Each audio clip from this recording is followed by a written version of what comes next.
இது வந்து bachelors mutton fry செய்கிறோம். மட்டன் வேக வச்சு எடுத்து அதில் மிளகாத்தூள், உப்பு, இஞ்சி பூண்டு பேஸ்ட்டு எல்லாம் இதிலே போட்டுருங்க. உப்பு எல்லாமே போட்டுருங்க. இதெல்லாம் நீங்கள் பதமாக வறுத்துக்கிட்டுருக்குன்னு அவசியம் இல்லை. இஞ்சி பூண்டு பேஸ்ட்டு, மிளகாத்தூள், உப்பு, மட்டன் வேக வச்ச மட்டன். வேக வைக்காமல் போக முடியாது, மட்டன் வேக வச்சு தான் ஆகணும். இது பண்ணிக்கோங்க. இப்போ அடுப்பில் வந்து வெறும் சட்டியில் ஒரு இலை, ஒரு பட்டை, 2 கிராம்பு போட்டுங்க வெறும் சட்டியில். அதுக்கப்புறமேலு கொஞ்சம் போன விட்டு எண்ணெய் ஊற்றிங்க.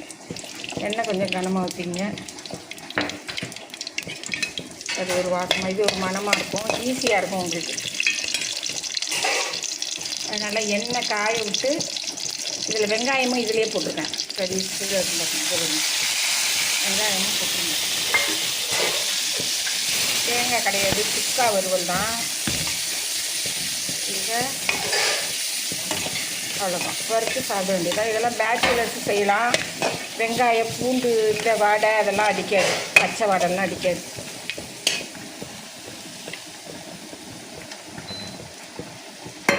இதில் கொஞ்சம் தண்ணி சேர்த்துங்க. வெங்காயம் இது நம்ம பதமாக எல்லாம் செஞ்சு வறுக்கிறத விட டேஸ்ட்டாக இருக்கும். ஆனால் மட்டன் வேக வச்சு தான் ஆகணும். மட்டன் வேக வைக்கிறது ஒரு முறை. இஞ்சி பூண்டு பேஸ்ட்டு, மஞ்சப்பொடி போட்டு, உப்பு போட்டு வேக வச்சுட்டிங்கன்னா சூப்பை குடிச்சிடலாம்.